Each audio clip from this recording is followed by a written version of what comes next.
Estimados irmãos espíritas e não espíritas, sejam bem-vindos ao nosso canal. Inscreva-se, compartilhe, avalie. Desejo saudar e abraçar a todos os irmãos do Centro de Estudos Espíritas O Canto da Paz, na cidade de Xangrande, com a mensagem da benfeitora Glorinha, que nos diz: com imenso júbilo e acendrada responsabilidade, devemos comemorar a data do nascimento de Jesus, na edição número 2023. Há mais de 2 milênios, o Pai de amor, misericórdia e sabedoria enviou-nos o Filho amado com a missão precípua de apresentar-nos o caminho do amor, único e seguro acesso ao reino dos céus. Mas não basta recebê-lo, é preciso vivê-lo em plenitude. Nesta quadra natalina, foi-nos solicitado pela direção da casa conversarmos um pouco sobre o Consolador. E como de praxe, nós buscamos uma base evangélica e uma base doutrinária. A base evangélica nós encontramos no Evangelho de João, capítulo 14, versículos 16 e 17, em que o evangelista assim se expressa, usando uma fala de Jesus: e eu rogarei ao Pai, e ele vos dará outro Consolador, para que fique convosco para sempre. O Espírito da verdade, que o mundo não pode receber, porque não o vê nem o conhece. Mas vós o conheceis, porque habita convosco e estará em vós.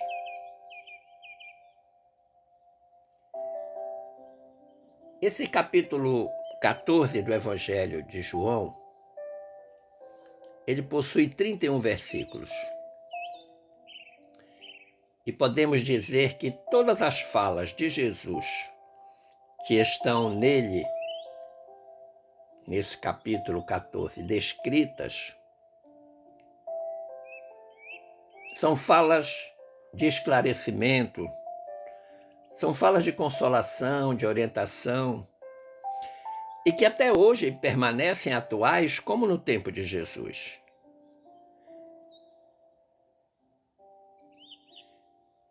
Ainda mais adiante, nesse Evangelho de João, lá no capítulo 16, versículos 12 e 13, nós podemos encontrar registrada a seguinte promessa de Jesus: ainda tenho muito que vos dizer, mas vós não podeis suportar agora. Mas, quando vier aquele Espírito de verdade, ele vos guiará em toda a verdade, porque não falará de si mesmo, mas dirá tudo o que tiver ouvido e vos anunciará o que há de vir. Então, nessas duas textualizações do Evangelho de João, tanto no capítulo 14 quanto no capítulo 16, fica absolutamente claro para todos nós o compromisso de Jesus com o anúncio do Consolador prometido. quando nós buscamos uma base doutrinária, nós percebemos que o capítulo 6 do nosso Evangelho, segundo o Espiritismo, é dedicado ao tema o Cristo Consolador, no qual discorre sobre o Consolador prometido. Mas este capítulo, o Cristo Consolador, o capítulo 6, tem uma singularidade fantástica. É o único capítulo do Evangelho totalmente escrito pelo Espírito de verdade. O grande coordenador da falange espiritual encarregada de ajudar Allan Kardec nas obras da codificação. Olhando a base evangélica, olhando a base doutrinária, ficamos a nos perguntar que caminho seguir. Porque nós temos dois caminhos. O primeiro, se considerarmos o Cristo Consolador em sua missão terrena de amor às criaturas. O segundo caminho, se considerarmos a doutrina dos Espíritos como o Consolador prometido. Quando nós pensamos no Cristo Consolador, ou seja, aquele que na sua missão terrena amou a todas as criaturas, a gente entende que essa expressão, Cristo Consolador, ela é muito feliz. E ela foi utilizada por Allan Kardec para indicar que todas as misérias, decepções, dores físicas, perda de seres amados,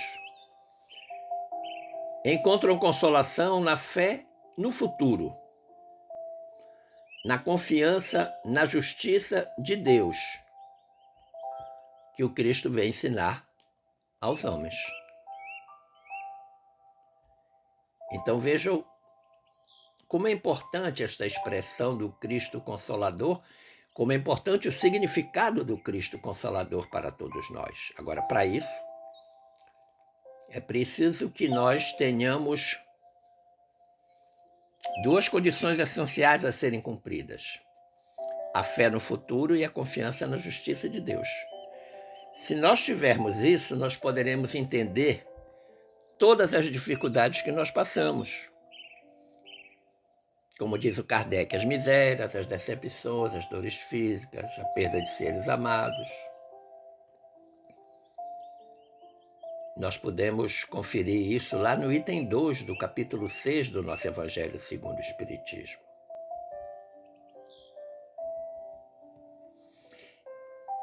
A expressão Cristo Consolador tem como referência um ensinamento muito preciso de Jesus, que está no capítulo 11 do Evangelho de Mateus, versículos 28 a 30. O que Jesus disse que está registrado neste Evangelho de Mateus, capítulo 11. Vinde a mim todos os que estáis cansados, sob o peso de vosso fardo, e vos darei descanso. Tomai sobre vós o meu jugo e aprendei de mim, porque sou manso e humilde de coração, e encontrareis descanso para vossas almas, pois o meu jugo é suave e meu fardo é leve. Este é o Cristo Consolador. E ele anuncia esse aspecto de consolação que a sua vinda representa para todos nós.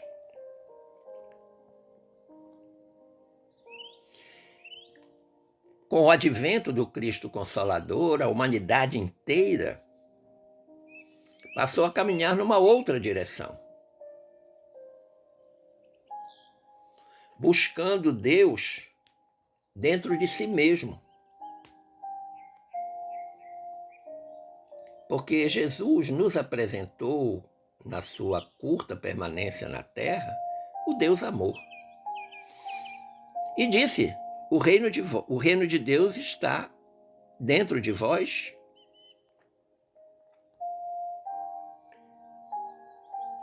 E a sua presença, os seus pensamentos, as suas ações, as suas falas, nos ensinaram isso. E quando o Espiritismo chegou, ele trouxe uma missão importante, que através do esclarecimento todos nós precisamos nos transformar em colaboradores de Deus, absolutamente afinados com o Evangelho de Jesus. E no item 9 do capítulo 1 do nosso Evangelho segundo o Espiritismo, há um comentário de Kardec acerca de Jesus neste aspecto consolador. Kardec diz: o Cristo foi o iniciador da moral mais pura e mais sublime, a moral evangélico-cristã, que há de renovar o mundo, aproximar os homens e torná-los irmãos, que há de fazer brotar de todos os corações humanos a caridade e o amor ao próximo, e estabelecer entre os homens uma solidariedade comum. De uma moral, enfim, que há de transformar a terra, tornando-a morada de espíritos superiores aos que hoje a habitam, quando nós chegarmos à condição de mundo celeste. E vejam, há um quarteto mágico apresentado por Kardec a partir da moral evangélico-cristã que Jesus trouxe para nós. Esse quarteto tem como faces renovar o mundo, aproximar os homens, tornar os homens mais caridosos,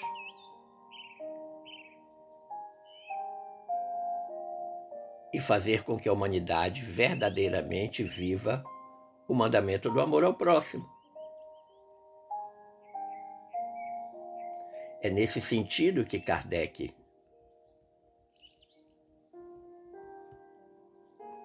nos esclarece. E aí a gente pode fazer um link com a questão 283 da obra O Consolador, a nós trazida pelo Espírito Emmanuel através do médium Chico Xavier. Uma obra em que Emmanuel responde a várias perguntas.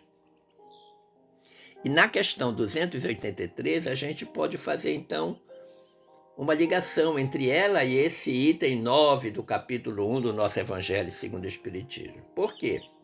Porque Emmanuel diz assim: Jesus não foi um filósofo, nem poderá ser classificado entre os valores propriamente humanos, tendo-se em conta os valores divinos de sua hierarquia espiritual na direção das coletividades terrícolas.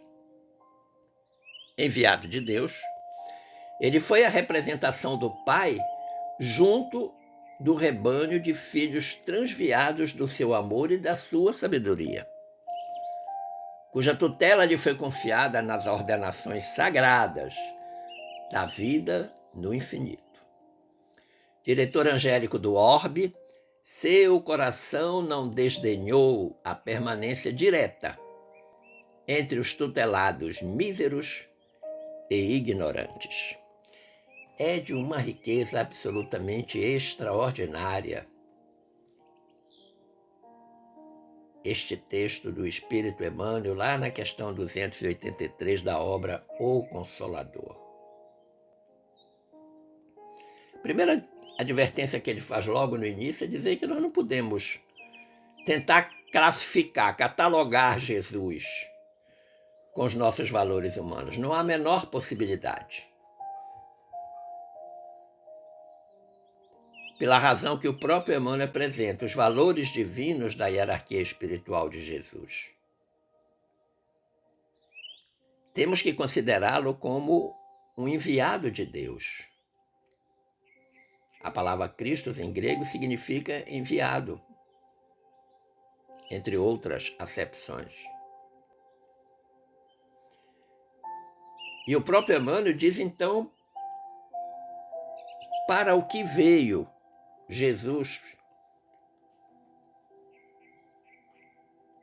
para resgatar aqueles filhos transviados do seu amor e da sua sabedoria. As ovelhas perdidas, as ovelhas tresmalhadas de Israel. E quando Emmanuel diz, cuja tutela lhe foi confiada nas ordenações sagradas da vida no infinito, ele está relembrando para nós Jesus na condição de governador espiritual do planeta. O planeta Terra tem 4,5 bilhões de anos de existência. Antes disso, Jesus já era o seu governador. Mas, apesar de ser o governador espiritual do planeta, apesar de ser um espírito extremamente elevado, participante da Assembleia dos Espíritos Puros, que eu costumo chamar de Estado Maior de Deus, Jesus não se incomodou, nem ficou preocupado em manter contato com o que o Emmanuel chama de tutelados míseros e ignorantes. Todos aqueles que eram profundamente doentes da alma. Aliás, Jesus veio para os doentes da alma. Por isso que ele disse, eu não vim para os sãos.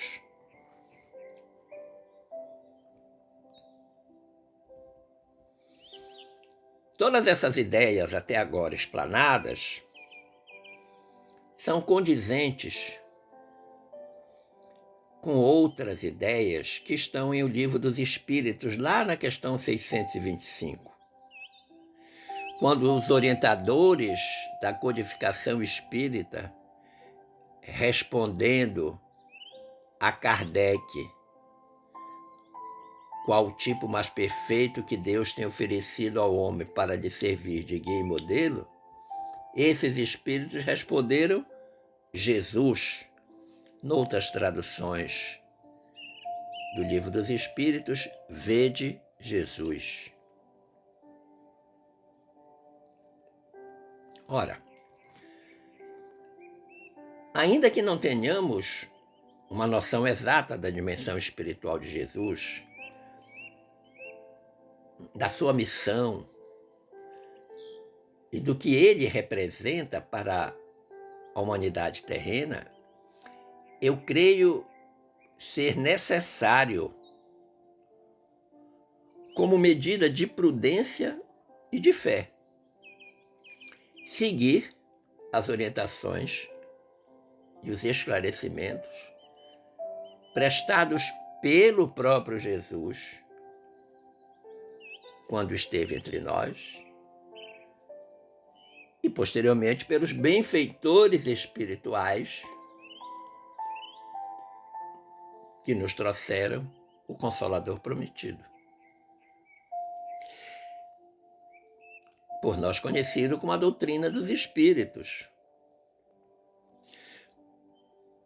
cujo teor ideológico foi absolutamente coordenado pelo Espírito de verdade, o próprio Jesus. Embora, ao longo de todos os séculos, os benfeitores espirituais, em diferentes oportunidades, alertaram a humanidade para esse tipo de mensagem. Em geral, a mensagem cristã é aceita e admirada no mundo inteiro. Raros são os povos, especialmente ocidentais, os povos do Ocidente, que não reconhecem o elevado teor moral do Evangelho. Muitos conhecem, muitos aplaudem, mas este fato está longe de nos fazer submissos ao jugo do Cristo e de colocar em prática os seus ensinamentos. Nós ainda achamos que o fardo é muito pesado. É por isso que eu creio que nós devemos entender o verdadeiro sentido da expressão jugo do Cristo. Não é nenhuma forma de tirania, de condução. Não. Ela significa o auxílio concedido pelo Senhor para nos conduzir ao caminho da verdadeira liberdade e da verdadeira felicidade. O jugo do Cristo é uma ferramenta que há de nos conduzir ao reino dos céus. A descoberta do reino dos céus que está dentro de vós. Não devemos entender o jugo do Cristo como uma imposição ou uma subjugação, como foi interpretada erroneamente no passado. E que, se você observar, essa interpretação ela está diametralmente oposta ao sentido dos ensinos de Jesus. Especialmente quando ele disse: vinde a mim, todos vós que estáis cansados, sob o peso do vosso fardo, eu vos darei descanso. Quem é que vai convidar outro para vir a si mesmo, no sentido de ajudá-lo no seu cansaço, da sua luta diária? E que não é uma luta diária na perspectiva dia após dia da presente reencarnação. Não, luta diária de muitas reencarnações.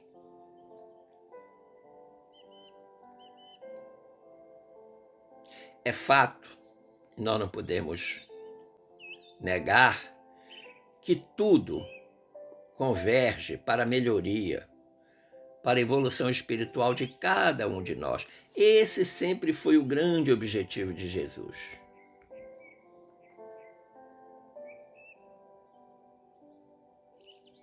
E aí a gente percebe, então, que o compromisso é individual. Vemos que é sempre do âmbito individual a decisão de transformar-se para melhor. A minha transformação não vai depender de ninguém, da minha esposa, dos meus filhos, dos meus netos, dos meus amigos, da casa espírita que eu frequento. Não. Depende de mim. Livre-arbítrio, liberdade, liberdade de escolher. Devemos entender que cada um de nós, cada pessoa, com os recursos de que dispõe, onde e como viva, tem condições sempre, sempre, sempre de renovar-se espiritualmente, de livrar-se, de libertar-se daquele círculo vicioso, erro-acerto, que é determinado pela lei de causa e efeito. Agora, para isso há uma exigência. Aliás, duas. Trabalharmos à vontade de fazer, e empenharmos-nos no próprio esforço evolutivo. A nossa evolução espiritual não acontecerá por milagre, por concessão divina, não. Vamos lembrar a frase de Jesus, né? A cada um segundo as suas obras.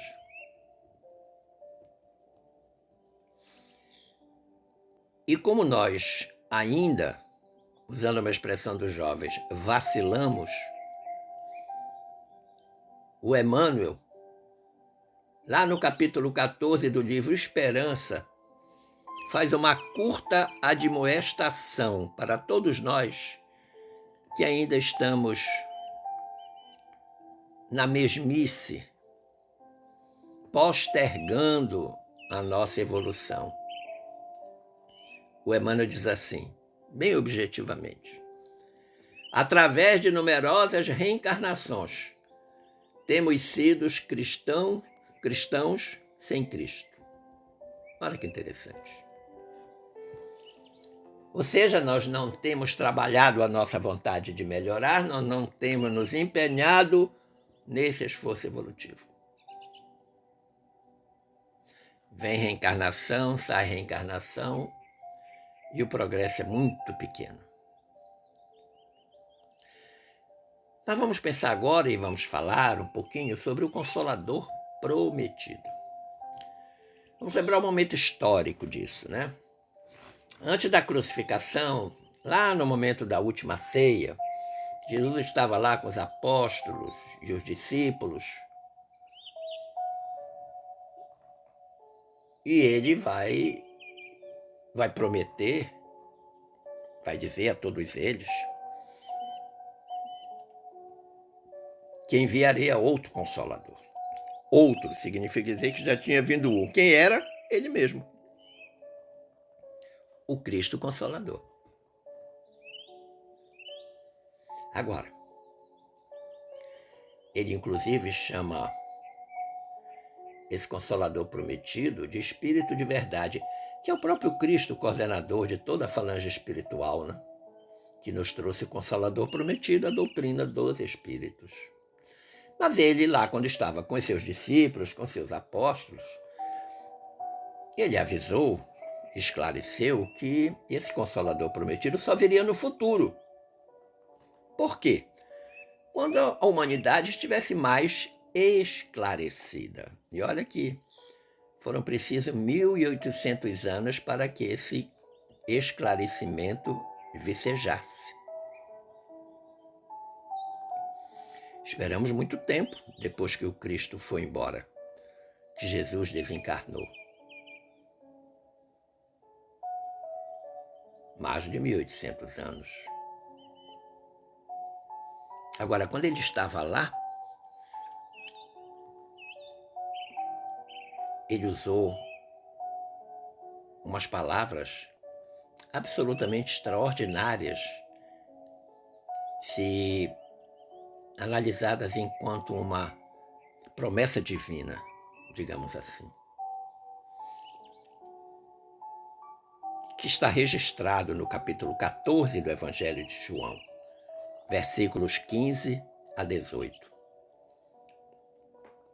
O mestre disse lá para os apóstolos e discípulos na última ceia: se me amais, observareis os meus mandamentos. Então ele coloca a partícula se, para dizer para nós, olha, uma decisão sua, individual. Use o seu livre-arbítrio. Se você me ama verdadeiramente, bom, aí você vai ter que cumprir o que eu estou te ensinando, os meus mandamentos. Porque não vai ser possível você dizer que me ama e não cumprir os meus mandamentos, as minhas orientações. Se, partícula se, significa dizer que a decisão é nossa, é individual. Nosso livre-arbítrio de escolher. E ele continua dizendo: e rogarei ao Pai, e ele vos dará outro Paráclito, também tido como Espírito de Verdade, Espírito Santo. Paráclito, em grego, para significa ao lado.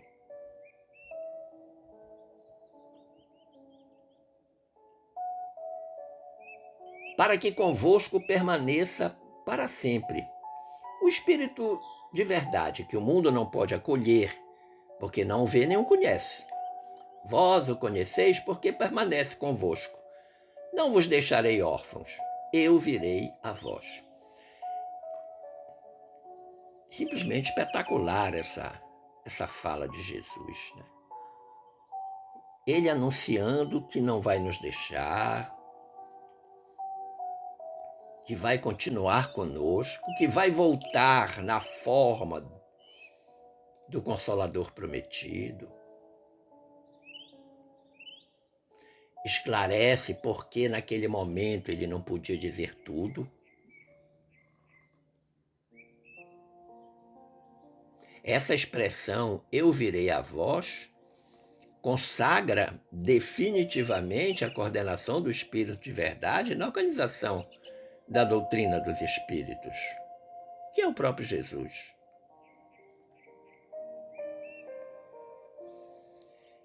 E aí o Kardec, no item 4 do capítulo 6 do nosso Evangelho, faz então um comentário sobre o Espiritismo, o Consolador prometido, dizendo: o Espiritismo vem no tempo previsto. Qual foi o tempo previsto? Aquele que Jesus disse.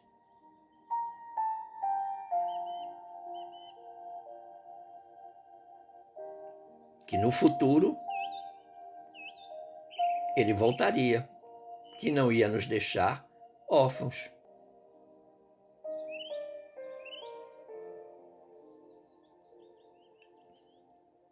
Kardec diz: preside ao seu advento o Espírito de verdade, o advento do Espiritismo. O Espiritismo é todo coordenado pelo Espírito de verdade, que coordena toda a falange espiritual que colabora com Kardec. Em determinados momentos, ele mesmo transmite as mensagens, como esse capítulo que é totalmente escrito por ele, o Cristo Consolador. Kardec diz ainda: ele chama os homens à observância da lei. O Espiritismo nos chama a isso. Ensina todas as coisas fazendo compreender o que Cristo só disse em palavra. Então tirou, finalmente a humanidade amadureceu, evoluiu.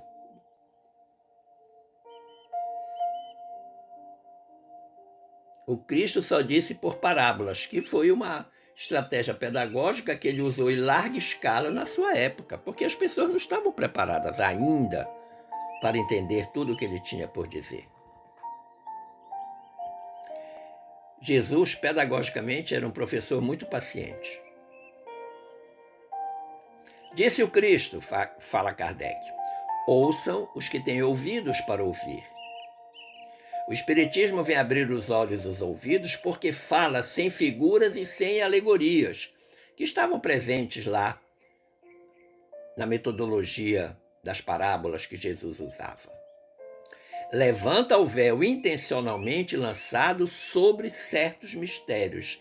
Então, muita coisa que ficou, entre aspas, não esclarecida, o Espiritismo vem agora e desvela, levanta o véu.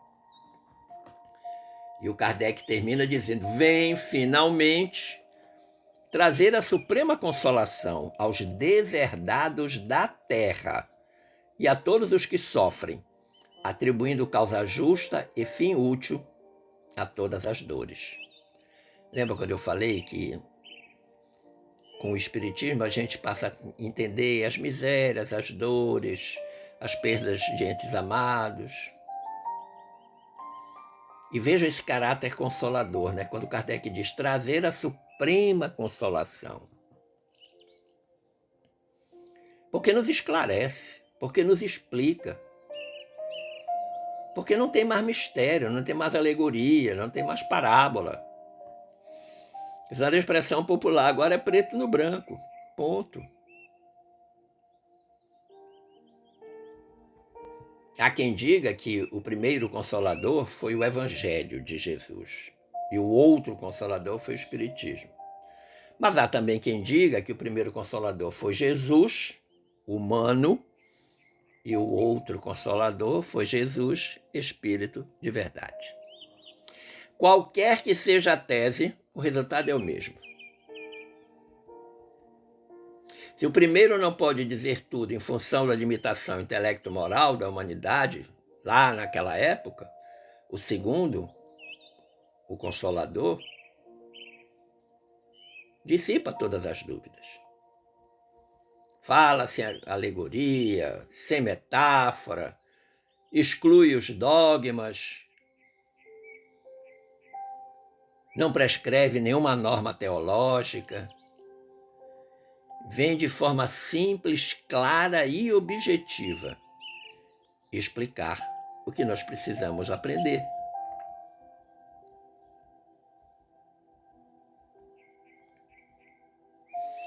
Não nos esqueçamos que a revelação cristã, ou seja, o que o Cristo revelou em sua época, sucedeu à revelação mosaica.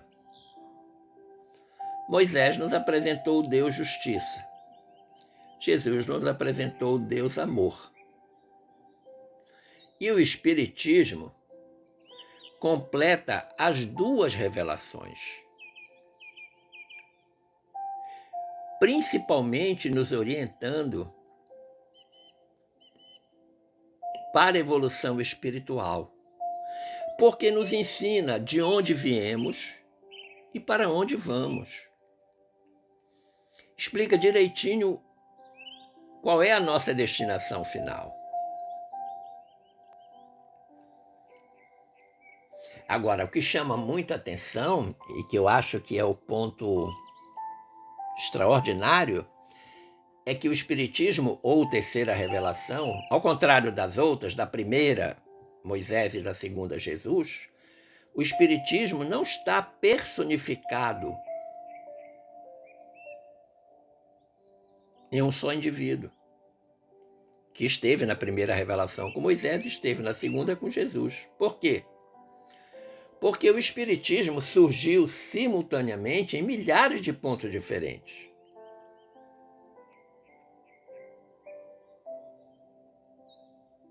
Ele é coletivo, no sentido de que não foi dado a ninguém o privilégio de ser o seu divulgador.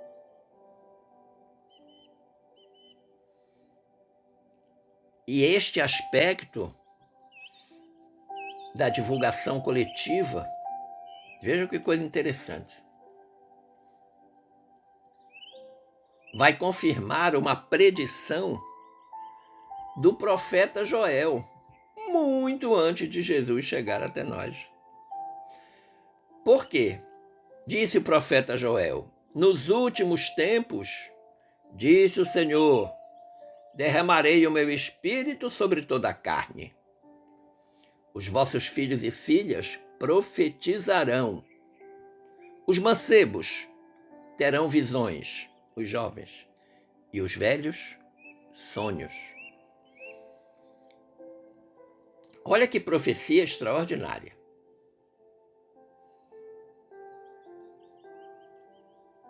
O anúncio de que um dia o Consolador prometido, a nossa doutrina dos Espíritos, finalmente chegaria. Agora, é fato que a compreensão da mensagem de Jesus, a compreensão integral dessa mensagem, só acontecerá se nós decodificarmos a mensagem. Ou seja, ir para além do espírito da letra. E aí, para esta decodificação, nós vamos precisar de uma chave, de uma estratégia. Essa chave é a doutrina espírita. Razão pela qual há uma frase de Emmanuel, que está no capítulo 2 da obra Opinião Espírita, item 4 do capítulo 2 da obra Opinião Espírita. Emmanuel diz assim: Jesus, o mestre, Kardec, o professor. Jesus, a porta, Kardec, a chave. Kardec não no sentido da pessoa física, Allan Kardec. Kardec no sentido doutrina dos espíritos, na condição de codificador.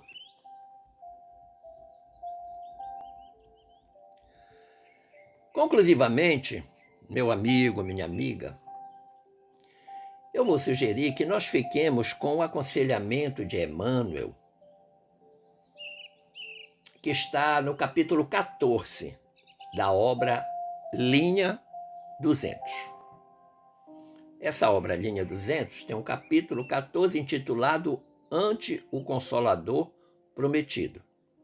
E deste capítulo eu separei um fragmento com o qual eu pretendo concluir a nossa reflexão sobre o Consolador. Diz o Emmanuel: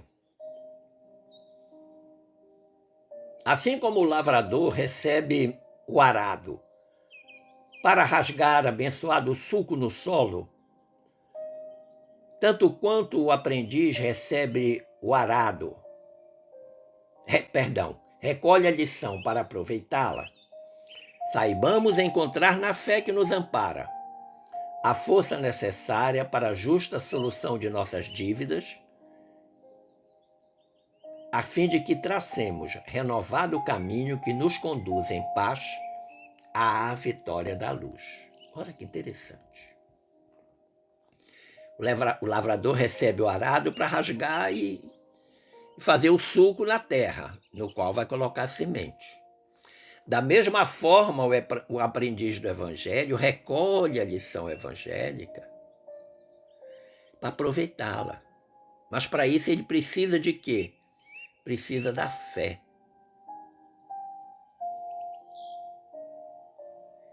Ele precisa da convicção, da força de vontade para solucionar as suas dúvidas e as suas dívidas. Porque quando ele conseguir isso, ele finalmente vai então traçar o grande caminho que vai conduzi-lo em paz à vitória da luz, à renovação espiritual de cada um de nós. Ao ensejo das comemorações natalinas, eu quero dizer a você, meu amigo, minha amiga, que o clarão da estrela de Belém anuncia que ele retorna mais uma vez à manjedoura do nosso coração. Acolhamos essa bênção que é o retorno de Jesus com dignidade e ternura, compromisso e dedicação. E como o Natal precede o Ano Novo, que para 2024 nós entendamos que a rota é o amor, a bússola, a fé, o mapa, a caridade, o objetivo, o próximo, o destino, a felicidade. Que 2024 seja uma grande viagem, que sejam 365 dias de paz e prosperidade. Agradecendo o carinho da atenção e das boas vibrações dispensadas, eu desejo que fiquemos todos em paz